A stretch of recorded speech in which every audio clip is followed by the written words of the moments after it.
Entre 1955 y 1973, yo creo que la figura que grafica la situación es una especie de empate. Ni terminaba de triunfar la restauración oligárquica de 1955, que no lograba retornar al país de 1943, ni lograba triunfar el movimiento nacional. Durante 18 años, esa suerte de empate con el general Perón y el movimiento peronista proscripto fue un proceso en el cual, si bien algunas de las conquistas de la década peronista fueron perdidas, como es el caso del IAPI, si bien hubo daños importantes en algunas estructuras fundamentales de la Argentina soberana, como es, por ejemplo, la destrucción del sistema ferroviario, la pérdida paulatina de la capacidad del país de transportar su propia producción exportable en una flota propia, una serie de... El envejecimiento y la destrucción de la empresa telefónica, que terminó por crear una situación en la cual eh, el, los privatizadores encontraron el terreno abonado en la opinión pública para llevar adelante la destrucción final sin que hubiera una reacción pública opuesta, sino al contrario, logrando crear una cierta expectativa de que la privatización de la empresa iba a dar lugar a un servicio más satisfactorio para la población. Pero a pesar de eso, eh, las estructuras fundamentales de la Argentina creada por el peronismo estuvieron en pie hasta 1976. En 1976, el proceso, con la apertura económica dispuesta por Martínez de Oz, un plan sistemático de destrucción de la Argentina industrial, que incluso fue formulado por Martínez de Oz como una política decidida por razones estratégicas. Había que destruir al sujeto social, la clase trabajadora, la clase obrera industrial del país, que había, eh, que había obligado al régimen oligárquico a esa especie de permanente empate que fueron los años que transcurrieron entre 1955 y 1973, con momentos en los cuales la energía política, la potencia movilizadora del pueblo argentino acorralaba al régimen oligárquico, como había ocurrido en los años de Onganía, Levington y Lanusse. Había que destruir la potencia industrial del país para con ella destruir a la columna vertebral del movimiento nacional, y reducirla a su mínima expresión. De todos modos, de todos modos, hay un hecho curioso, y que el antimilitarismo reinante después del proceso, creo yo que ha oscurecido en su comprensión por parte de la militancia nacional y popular. De todos modos, pese a la colonización cultural sufrida por las Fuerzas Armadas después del 55, y después de que las Fuerzas Armadas fueron diezmadas de todos los elementos nacionales que habían sido el ejército de Perón. A pesar de todo eso, eh, persistía en las Fuerzas Armadas una especie de resabio de carácter estatista que significó un freno para Martínez de Oz a la hora de avanzar más allá de lo que hizo y destruir el sistema de empresas estatales del país. Los militares defendieron fabricaciones militares, defendieron ciertos elementos de la estructura del Estado empresario que consideraban constitutivos de la fortaleza necesaria para poder tener una defensa nacional efectiva. Y no solamente eso, sino que incluso como una especie de mosca en la leche, desarrollaron a través de Castro Madero un plan nuclear que en cierto modo estaba en las antípodas del sometimiento del país preconizado por Martínez de Oz y la dictadura oligárquica a los centros financieros internacionales y al imperialismo mundial. Esa tarea de completar la obra del proceso fue la tarea que realizó Menem en la década del 90, o el menemismo en la década del 90, con el consentimiento, el apoyo electoral y el acompañamiento, y esto es fundamental para nosotros, de la mayoría del peronismo. Yo recuerdo que la última expectativa que tuvimos los que habíamos votado por Menem en el 89, pero habíamos roto con él cuando Menem rompió con las banderas nacionales, tuvo lugar en las elecciones del 91. En las elecciones del 91, los que habíamos permanecido fieles al programa nacional, dentro y fuera del peronismo, creímos que había una oportunidad para mostrar que la clase trabajadora y que la base militante del movimiento nacional no acompañaba el giro entreguista de Menem, y nos presentamos batalla en las elecciones del 91, en las cuales, en el caso de Buenos Aires, fue candidato Ubaldini, encabezaba Ubaldini la lista de candidatos.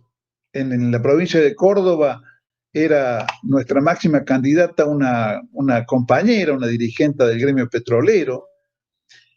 Y los resultados electorales nos mostraron que en realidad la batalla por la conciencia política del país estaba... Julio, perdón.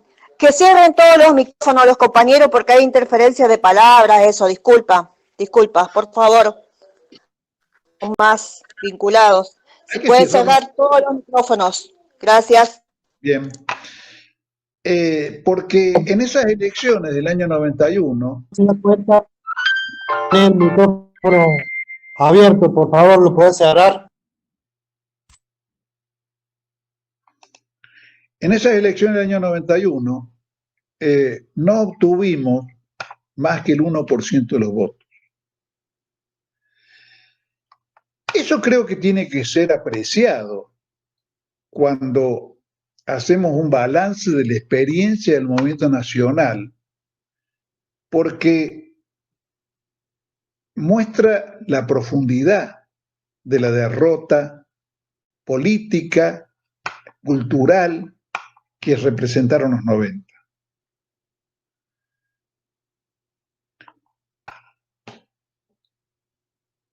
He encontrado militantes sindicales que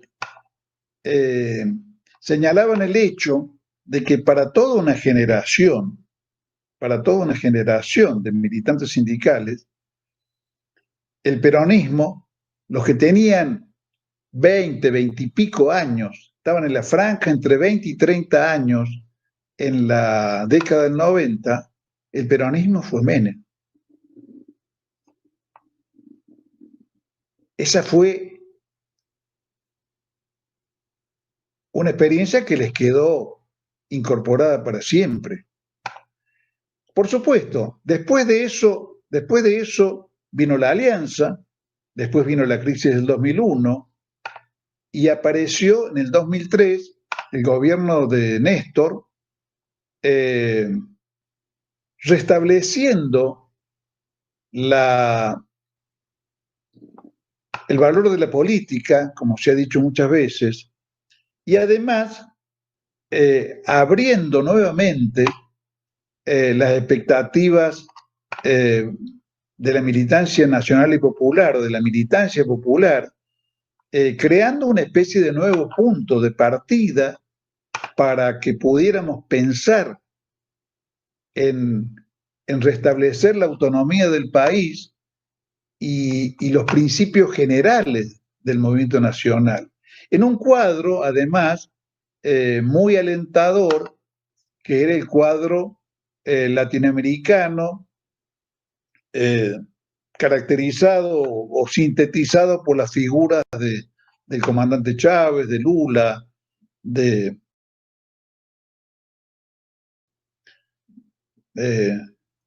propio Kirchner,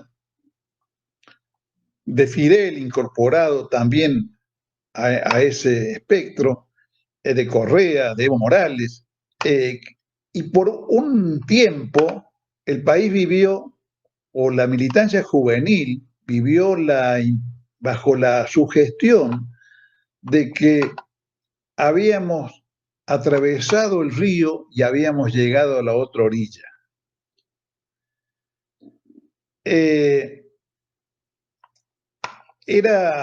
Existía una suerte de renuencia a escuchar advertencias en sentido contrario. El exitismo fue una de las cosas, uno de los males que caracterizaron esa época dentro de los elementos virtuosos que vivimos, porque el exitismo siempre es una manera de bajar los brazos. Creo que en política como en la vida, si bien hay que mantener en pie el optimismo como alimento de la voluntad, no hay que rehuir al triunfalismo como algo que para lo único que sirve es para que bajemos la guardia, es para que no preveamos las peores posibilidades, y que son justamente las que tienen que ser previstas, porque lo bueno no necesita ser previsto. Lo bueno, bienvenido sea, pero no necesitamos prepararnos para lo bueno, necesitamos prepararnos para evitar los retrocesos, para evitar las trampas que tiende el destino, para que las sorpresas que el enemigo nos prepara no nos encuentren sin la preparación necesaria.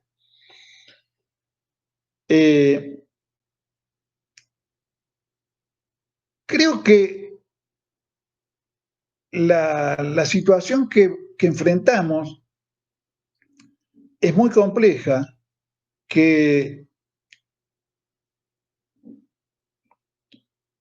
y que los que queremos, que los que somos conscientes de la debilidad actual del movimiento popular, debemos ser muy cuidadosos en el ángulo desde el cual hacemos un trabajo al que no se puede renunciar, que es el trabajo de limitación crítica de las debilidades que nuestro gobierno y nuestro movimiento popular exhibe, buscando que no nos situemos en la crítica de lo que son, yo le llamaría las derivaciones de un momento, de un estado de debilidad estructural de las fuerzas nacionales.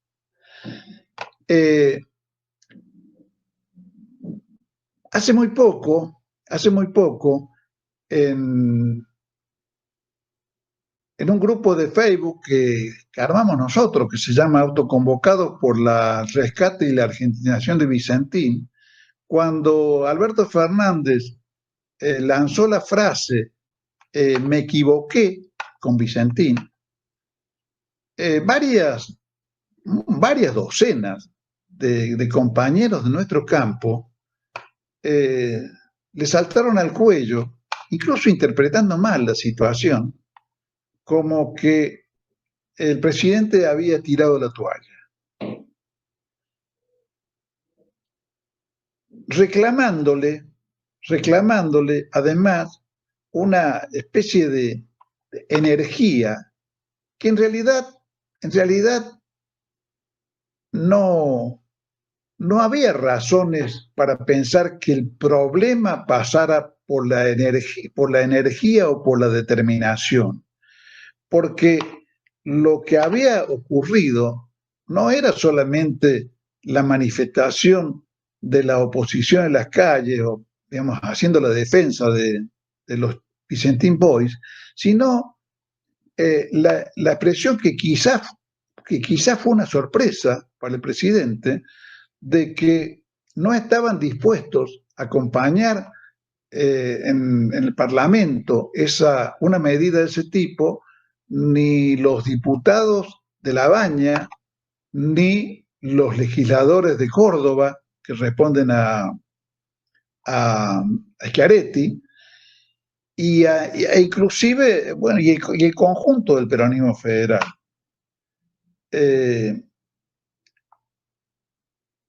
Entonces,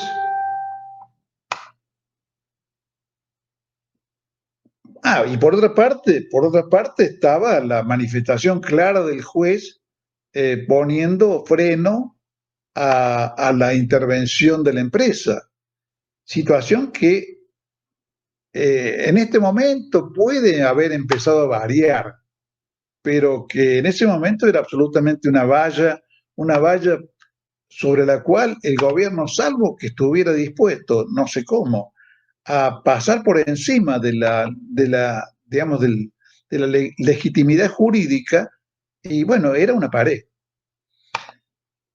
Pero lo fundamental, a mi modo de ver, de esa crítica, de esa disconformidad que se establecía con lo que se interpretaba como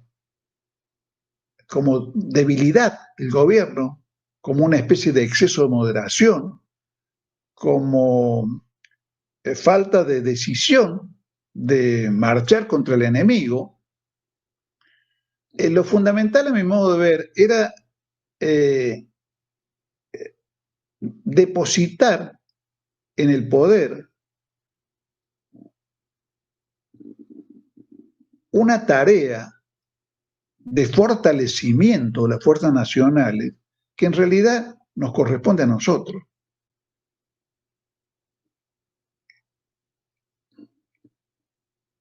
Es la militancia nacional y popular la que debe advertir que estamos en un momento de debilidad estructural de las fuerzas nacionales, que estamos en un momento en el cual, un momento largo ya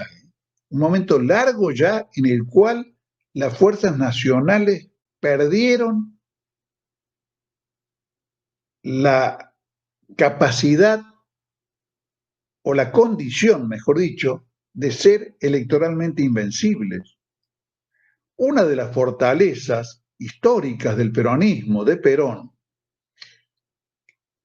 Y además, la explicación de por qué durante 18 años el peronismo fue proscripto es porque el movimiento nacional en vida de Perón era electoralmente imbatible.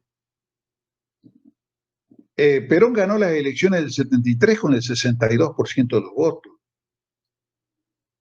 Y en términos generales, el movimiento peronista era electoralmente invencible. Pero además, el conjunto de los partidos políticos argentinos tenían una relación de legitimidad con sus bases que ha desaparecido por completo. O sea, el sistema político en conjunto, no solamente el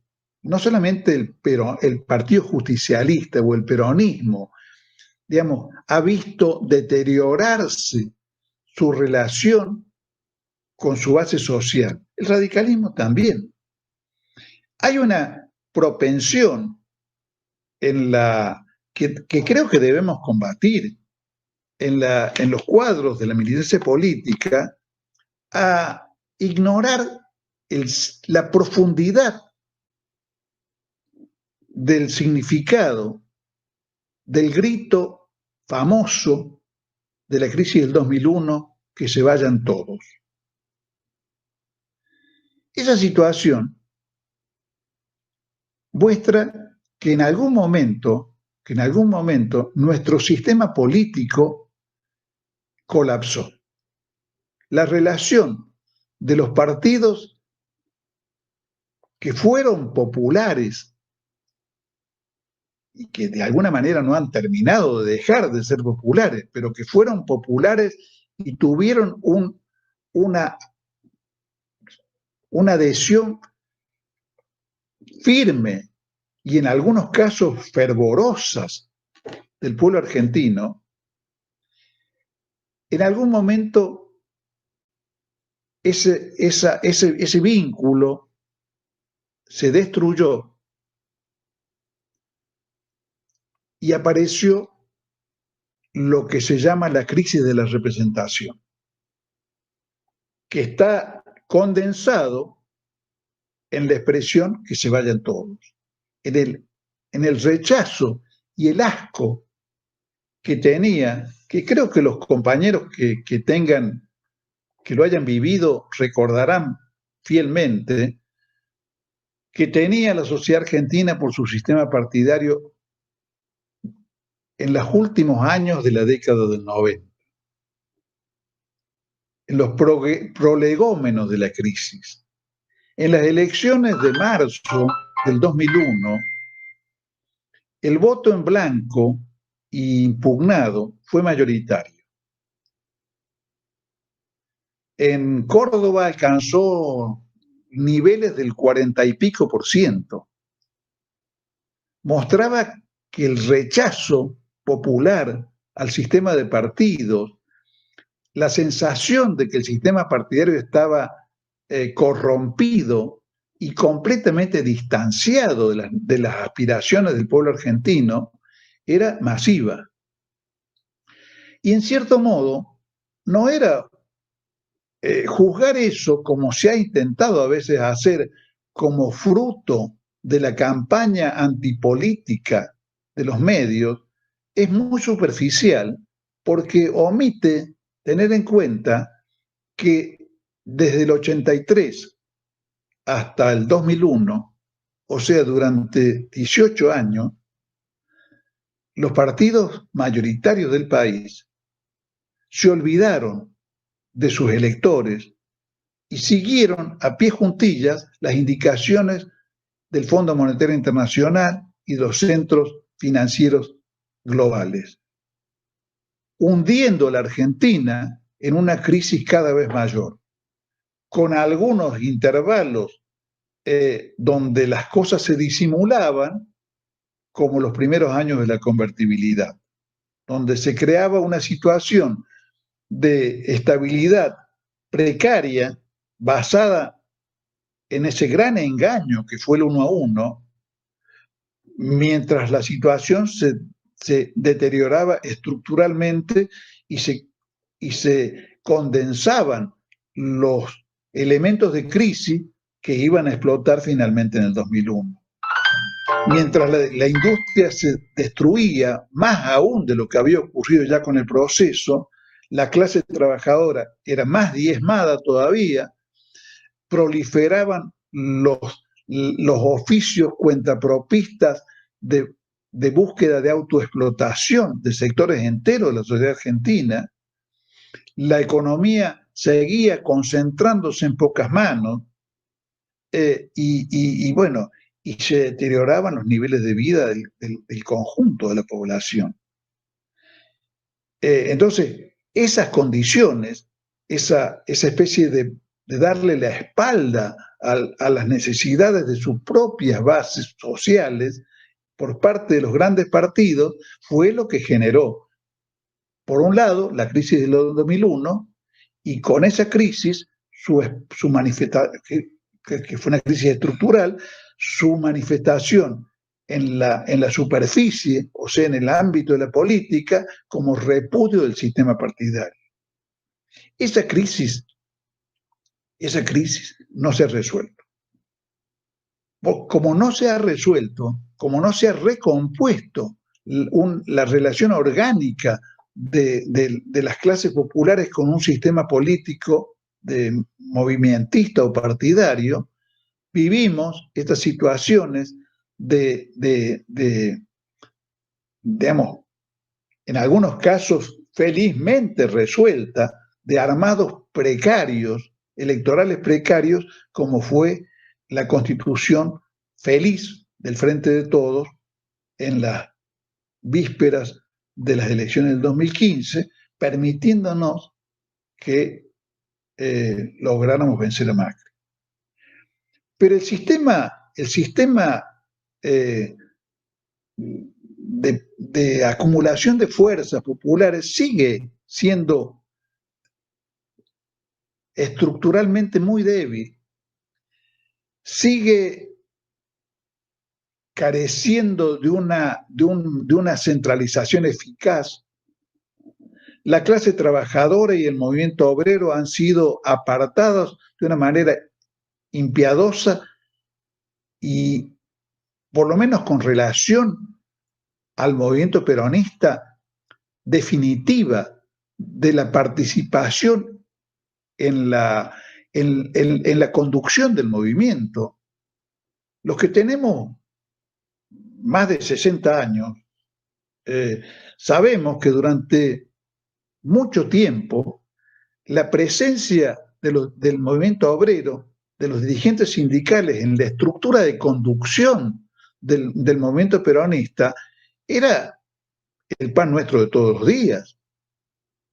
Las figuras del movimiento obrero tenían un papel gravitante en la conducción del movimiento, sobre todo después de 1955.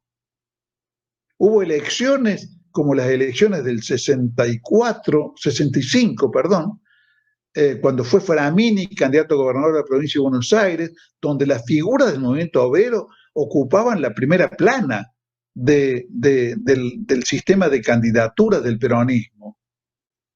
Yo me acuerdo que nosotros desde la Izquierda Nacional levantamos la consigna en 1965 de las 62 al Parlamento, porque las 62 organizaciones peronistas, del sindicalismo peronista, estaban digamos, hegemonizando al sistema político del peronismo. Bueno, hoy por hoy vemos a la columna vertebral y a su sistema dirigencial, más allá de lo que pensemos de cada uno de los dirigentes o del conjunto de los dirigentes del movimiento sindical, transformados en soportes pasivos y poco consultados, escasamente tenidos en cuenta, salvo a la hora de votar, por la estructura dirigencial del movimiento peronista. Y eso ha derivado, después de una situación en la cual la CGT conducida entonces por Hugo Moyano, tuvo un papel relevante en los primeros años del kirchnerismo. Eso ha conducido, después de la experiencia, creo que frustrante y amarga, que significó para el movimiento obrero el conflicto con el gobierno de Cristina Kirchner, una especie de resistencia que creo que vemos actualmente a involucrarse en la política por parte del movimiento sindical y dedicar sus energías exclusivamente a la lucha reivindicativa. El movimiento obrero, que para el general Perón debía tener el 30% de los cargos en los gobiernos nacionales, provinciales y en las legislaturas, hoy por hoy es prácticamente un ausente de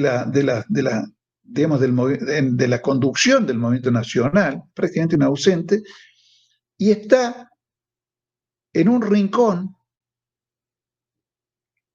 bregando, mal o bien, por la defensa de los intereses más inmediatos, reivindicativos y salariales de la clase trabajadora. O mejor dicho, de lo que resta de nuestra clase trabajadora, que es una clase trabajadora diezmada por los procesos generados por el neoliberalismo de destrucción de la Argentina fabril. Entonces, esa es una debilidad estructural del movimiento nacional. Y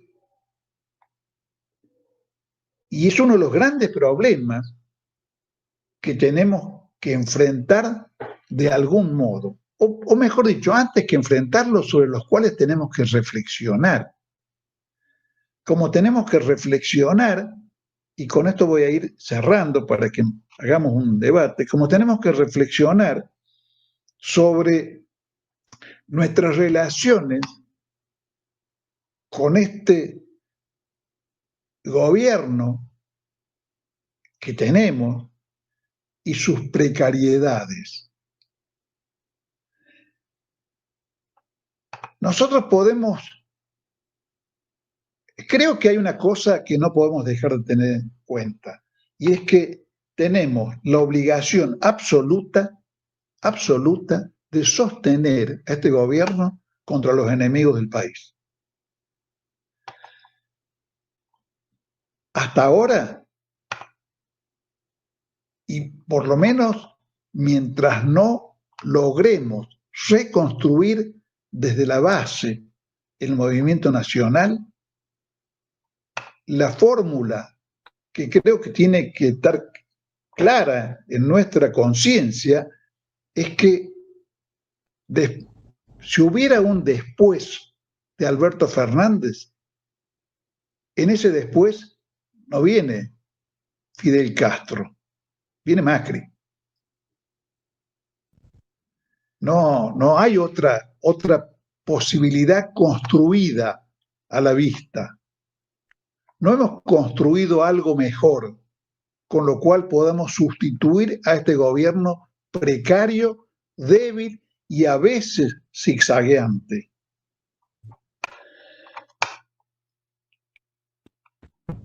Entonces, nuestra actitud no puede ser de ninguna manera una actitud que genere o profundice debilidades. Eso por un lado.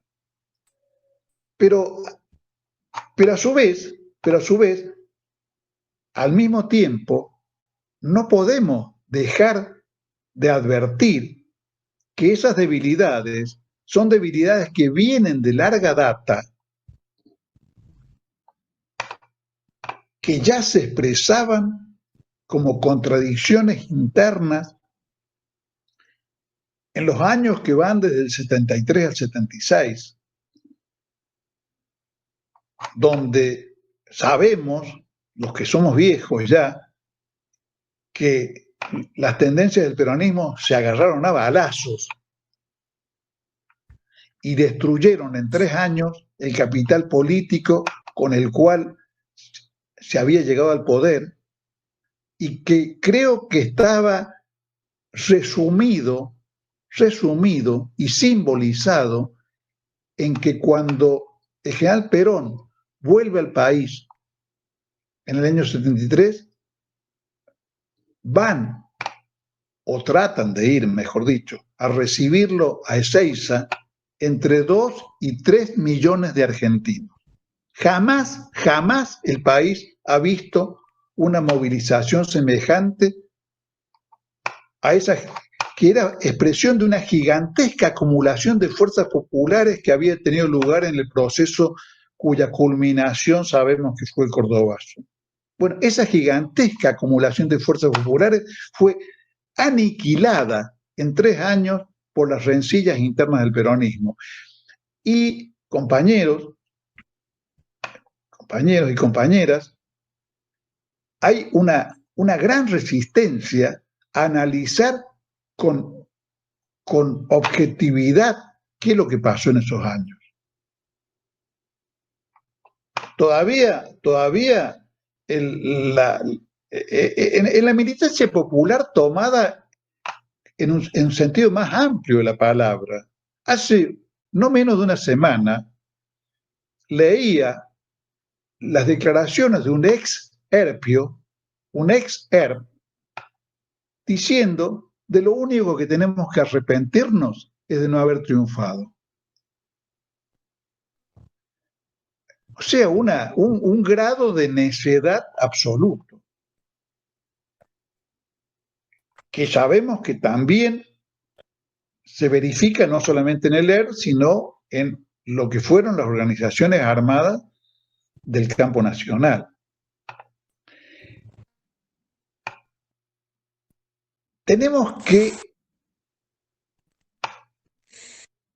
atrevernos a reflexionar sobre las razones que llevaron a la caída del general Perón en el 55. Tenemos que atrevernos a reflexionar sobre la experiencia de esos 3 años que culminaron con el golpe militar del 76, o el golpe cívico-militar, donde en realidad Videla era el escudero de Martínez de Hoz, el jefe era Martínez de Hoz. Tenemos que atrevernos a reflexionar en qué pasó con las fuerzas nacionales en la década del 90. No puede ser que nos encontremos a veces con la respuesta frívola de el problema es que Menem no era peronista. Y los que lo votaban, ¿qué es lo que eran? Tampoco eran peronistas. Los que lo mantuvieron en el poder durante 10 años no eran peronistas. Bueno, tenemos que atrevernos a pensar. Tenemos que atrevernos a pensar sobre lo que condujo a la derrota del 2015, que no era una derrota inevitable. Tenemos que conjugar esas dos conductas. Una conducta clarísima de respaldo al gobierno que tenemos, al gobierno que hemos logrado construir para que no siga Macri, con una actitud de reflexión profunda, huyendo de las frivolidades y de los exámenes epidérmicos, porque es la única manera, hundir el cuchillo de la crítica a fondo, en que vamos a lograr reconstruir y actualizar programáticamente y metodológicamente al movimiento nacional para que el país no sigamos nosotros viviendo esta situación crónica de breves periodos de gobiernos nacionales seguidos por restauraciones oligárquicas que destruyen los pocos avances que hemos logrado. Creo que el modelo que tenemos que poner en el espejo nuestro para advertir la dimensión histórica que tiene esto, son los Estados Unidos. Los Estados Unidos, después de la Guerra de Secesión, o sea, después que el norte, digamos, aniquiló al sur oligárquico, esclavista y pro-inglés, que es el equivalente de nuestro sistema oligárquico, después que lo destruyó, los Estados Unidos tuvieron 7 décadas de desarrollo ininterrumpido, hasta la crisis del 30. Nosotros nunca tuvimos más de una década. Y el país no puede salir adelante en una década. El país necesita una sucesión de décadas para construir una fortaleza que no que resuelva todos los problemas, sino que nos coloque ante nuevos problemas. Que no tengamos que lidiar permanentemente con Saavedra, ¿no? Seguir viviendo la historia de Saavedra y Mariano Moreno, de el interior y Buenos Aires, Irigoyen y los gorilas de su época, o el general Perón. No, tenemos que ingresar a una época histórica nueva, donde los problemas sean otros, pero hayamos logrado dar vuelta a la página de la historia y haber ingresado en otra época. Y eso requiere de una valentía crítica, de una audacia crítica de nuestra parte, para no detenernos en consagrar lo que tenemos que defenderlo, pero que no lo tenemos que consagrar como que no hay otra. Bueno, eso es, en resumen, lo que yo creo sobre los problemas actuales del movimiento nacional. Gracias, compañero Aurelio.